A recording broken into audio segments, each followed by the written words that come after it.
What's up? Welcome to Tales Tomorrow. I'm Morrow, your storyteller for today. With me I have some more RPG horror stories. I've been so busy playing Final Fantasy XIV. The new expansion, Dawn Trail, is out, and I'm so excited. Actually, I don't look excited. I need to fix my emotes. Hold on a second. Can I do emotes again? I can do emotes again. Before I gush more about Final Fantasy XIV, let's get some RPG horror stories for today. Without further ado, let's begin with the first story.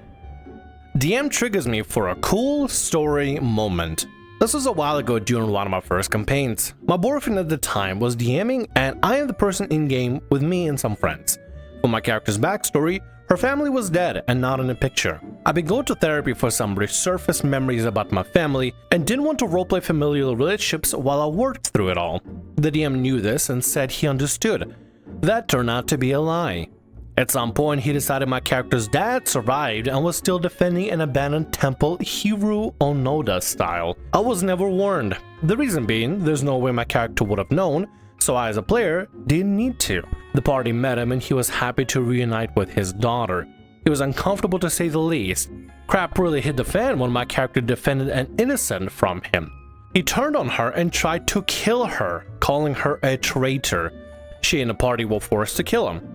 The DM decided to roleplay this in excruciating detail, complete with yelling across the table in character. Okay, I'm already seeing a bit of a problem here. I know there's more to this story and I gotta probably finish it further, but I guess my question right now is, why didn't your DM ask if you could change it, like, to the backstory like this? Like, if your backstory is your family is dead, why didn't the DM be like, hey, so I know you said in the backstory your family is dead, but is it cool if I put your dad in the story? I have an idea for something. But instead, they just kind of put your dad in there without even checking with you ahead of time, which is really weird. If you're gonna be changing something about a character's backstory, the least you could do is let the player know that you're doing that. You can't just surprise them out of nowhere. Suddenly your family is not dead. Here's a dad and your mom and your grandma and your niece, because that's kind of like breaks continuity for the entire story, you know?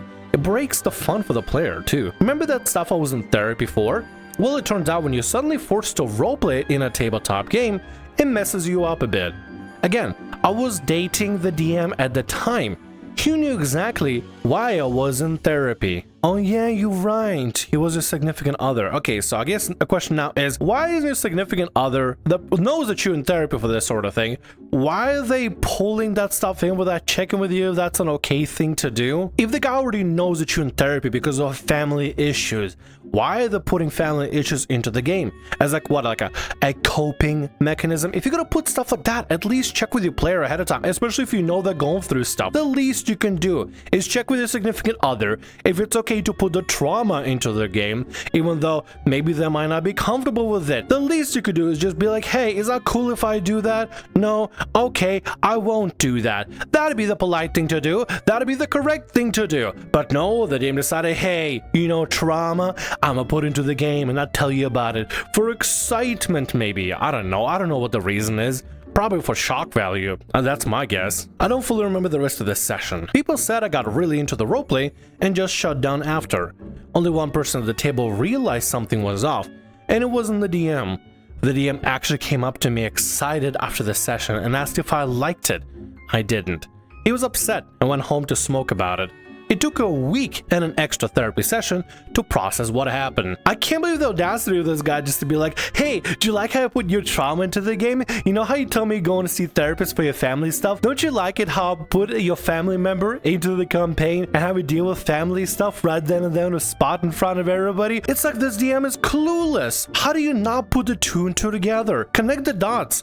Okay, they're definitely dealing with something family related that's a little sensitive. I have an idea of putting together a dad that the character runs into. Is that a good idea? I don't know. How about you ask the player if that's a good idea? If you want to run anything specific for the player, I want to change the backstory, I want to add some sort of a cool story beat, least you can do is talk with the player about it ahead of time and just make sure that's an okay thing to do. I'm not saying reveal everything or spoil stuff, but like you can ask general things like, is it cool if I put family members, surviving family members, that's like a cousin or an uncle or niece into the story? Would that be okay? And then after you get your answer, you either put him in or don't put him in, depending on how your player responded. But if your player would say no, don't put him in. When I confronted the DM about it later, he argued it was a cool story moment and figured it would help me get over my family stuff. Not everybody wants to use D&D to get over their family stuff or anything going on. Some people like to use D&D as escapism, not to think about the traumas or tribulations or any of the hardships they're dealing with, but to play a fantasy game and not be themselves for a little bit. He was pissed I was still upset, and he had done nothing wrong according to himself. As a consolation, he said my character could switch subclasses. Specifically, she would switch to her dead dad's subclass. Both relationship and campaign didn't last much longer, though strangely, that wasn't the incident that ended either. I'll probably post about the campaign ending event another time. Wow, what a grand consolation prize. Oh yeah, you didn't like the thing? But hey, you could switch to your subclass, to your dead dad's subclass in the game if you really wanted to. Like, he's doing them a great service for that. Dude, you know what would be a great service? Apologizing. Saying, listen, I'm sorry, I was a little overzealous, I got too excited, clearly wasn't something you enjoyed, I'm sorry. But no, we gotta double down about this sort of thing and be like, I did nothing wrong, it is you and your trauma that are wrong, blah blah blah. What an absolute piece of work. What a horrible guy, for real. What a horrible boyfriend. Check with your player ahead of time if you want to change any sort of backstory, and especially check with them ahead of time if you're including some sort of a trauma. Talk to your players, guys. Talk to your players. That is the best way to find out whether you want to put something in or not. Problem players kicked and almost ruins D&D for new players. Before I tell this story, let me introduce our characters. D, Dragonborn Ranger. B, Ursine Barbarian. PP, Drow Wizard. And also the problem player of our campaign. I got a question. With Dragonborn, you give him the acronym of D. With Barbarian, you give him the acronym of B, which all makes sense. D for Dragonborn, B for Barbarian. Then why, pray tell, did you give Drow Wizard PP? Could have given an acronym of DW for Drow Wizard. It's not PP per Drow per Wizard. But you know, it's actually kind of funny. If the problem player turns out to be the Drow Wizard, maybe it will be kind of fun to call him PP. Because they're a dickhead. Maybe. I don't know if they're a dickhead. But let's go with this. I'm not going to use acronyms. I'm going to call him Dragonborn, Barbarian, and PP because I'm 12. This is a story about the second campaign I DM'd in 5e. It was a small group at first, when just Dragonborn, Barbarian, and PP, playing more joined later, but they're irrelevant to the story. For some background, we were all in a club together. While PP and myself had experience, the rest of the party was brand new and had never played an RPG before. I disclosed this to PP. During session 0, we sat together and rolled our characters. Admittedly, I should have looked over PP's sheet better, but was too busy helping the other two with creating their characters. After session, PP messaged me on Facebook asking if he can have an NPC follower. I didn't see the harm in it, so I wrote up a stat block for 1 box follower and continued about my night. Session 1 began, and due to being in the process of a move, I had asked the table if anyone had extra dice, to which PP's promptly handed me a blank set of dice. This will be important later. Everyone introduced their character, and then it comes time to introduce PP's. He doesn't describe 1 or even 2 NPCs. No, he introduces 5 NPCs. All he describes as drow breeding slaves that had sworn loyalty to him after he rescued them from the Underdark. This is the first of many warning signs.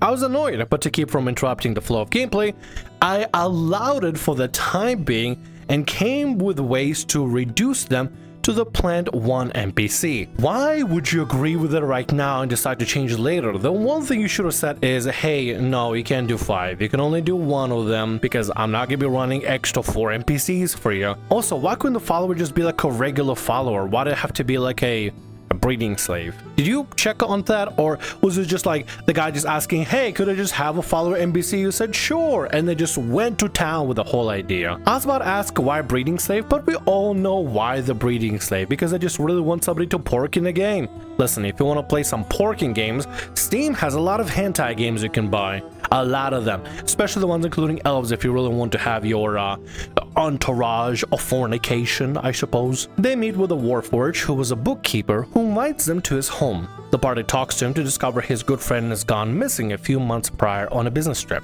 Inside his friend's workshop, there's a puzzle with a clock, and before even looking at his notes, PP shoves all the papers on his desk onto his back and refuses to let the rest of the party look. I keep dropping hints that maybe they picked up something that could help with them, but PP says he doesn't care. leaves to go to the tavern, forcing Dragonborn and Barbarian to figure out this puzzle without any clues thanks to the wizard. Puzzle opens a door, and PP says he rushes in there before everyone else, despite already leaving. They fight some constructs in the basement and find a diary. Session ends. If the notes are important for the quest, then why is the guy just yoinking all the notes and going to the tavern? But I mean, good on the other players to solve the puzzle and everything. I'm assuming the DM threw him a few bone or two in order to help them get through it. But why is PP just suddenly out of nowhere just yoinking all the notes, controlling the whole situation, goes to the tavern to do nothing, and as soon as the puzzle is solved, tries to rush in there head first? I feel like PP wants to play a more of a harem game rather than anything, and is just kind of waiting for that to happen, hoping the DM will facilitate the harem experience that he really wants. Like I said, PP, there's a lot of Steam games out there that can give you that harem experience, if you know what I mean. Either way, let's continue with the story. By this point, everyone's having fun, despite PP's slight intrusive behavior, and I'm excited that they're enjoying the plot hooks and overall environment. Next session go with that incident with the party getting arrested while drunk, making a deal with the head of the town guard. This ends with them securing a boat and setting sail to the campaign's main city. Each session I use the same set of dice to PP's request, but I thought he was being nice. Those dice that PP keeps offering, I feel like they're gonna be like cheat dice or something. They're probably cheat dice to make it so that the DM is rolling very low. Around this time, our little ragtag group of adventurers attend a Ren fair together with our club and had a fun day drinking mead and attending other festivities when a drunken PP approaches me laughing. "Hey man, you know those dice I've had to use the last few sessions?" Yeah? I gave you them because they were negatively weighted. Isn't that funny?" Aha. Not really. I talked to him about that and the NPC situation. He seemed to understand, so we continued playing again for a few sessions without incident, aside from a few cases of metagaming from PP. Yep, called it. Cheat dice. Cheat dice to make it easier for the players and worse for the DM. That sucks of them to do, honestly. That's genuinely sucky. Listen, don't cheat in D&D. The whole point is the randomness of it. If you use cheat dice, you're only cheating your own experience and making it worse for yourself. And for the rest of the party, but mostly for yourself. After settling into my new apartment, we decided to change where we host the games. Barbarian suggested we played at his house, so we did. Throughout the campaign, PP had not only used his character to bully others into doing what he and only he wanted, but also more often than not, would take everyone else's loot and hoard it to himself, leaving the rest of the party reliant on him for funds. This over time drove a massive divide between PP and the rest of the party, who tried talking to him, to which every time he replied, "It's what my character would do." During one session, PP went out to meet a friend for some Pokemon cards he had bought.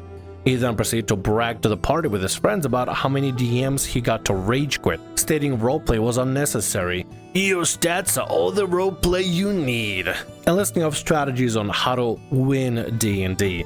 It seemed at this point to me that PP was only using the campaign to fuel his ego. PP sounds like a very unpleasant person that literally gets the kicks out of D&D because he's doing good at D&D and he has to win D&D. Even though stats are not the most important part of the D&D, yes, they are a crucial point to it, but at the end of the day, the whole point of the game is not to win D&D or whatever PP wants to try to do. It's to tell a story together and have fun doing so. But PP really wants to have everything be a competition for some reason in order to fuel their ego, so I'm not really sure where this competitive attitude is coming from, but it's hella toxic, and I don't agree with PP's statement in the slightest. Oh yeah, I can also say how messed up it is that PP is just abusing the fact that the new people are new in order to push them around and bully them around, like taking all the loot and basically being like the one that says whatever he should do and being the de facto leader. That's really messed up of them to do. For new players, the best thing you could do is just to let them have that player agency and understand their player character has the ability to just do what their player character wants to do. Also, the fact that he's trying to be the de facto leader and it's like, "It's what my character would do." How about you don't make a character that's a dickhead then? How about that? How about you let the new players try to take the reins for once? How about you don't ruin the campaign and ruin session for everybody at the table, PP? God, PP is actually a very accurate name because this guy is a dickhead. My only goal with this campaign was to build a story and have a blast with my friends. But as I'd soon find out, PP was far from anyone's friend. After several months, we were finally ready to focus on developing individual characters. In campaigns, I usually give each character a few sessions where I'll focus on them, similar to an arc in a TV show. I do this to prevent main character syndrome while also making each player feel important in their own ways. As such, I gave them the plot hook for Barbarian's arc. Essentially, the emperor who controlled the main city was planning on invading Barbarian's homeland. After failing to get an audience with said emperor, Barbarian talked to the party about helping him fend off the invasion. Everyone seemed on board, everyone except for PP, who refused unless Barbarian swore allegiance to him and kept repeating the phrase, "What's in it for me?" At this point, I'm pretty sure the whole table was done with him. PP and Barbarian got into a screaming match, so I decided to call for a 30-minute break to calm everyone down. After our break, the party decided to leave PP in the city in the middle of night after running a tab under his name to buy the necessary supplies. I thought this was only fair, as the only reason the party was broke was because PP kept stealing from everyone, including his own party. Upon figuring this out, PP out of character lost it. Kept telling me to retcon the party stealing from him, threatening to leave if I didn't. It was then that I finally stood up for myself. Before we get to the interaction between OP and PP, God, I'm 12.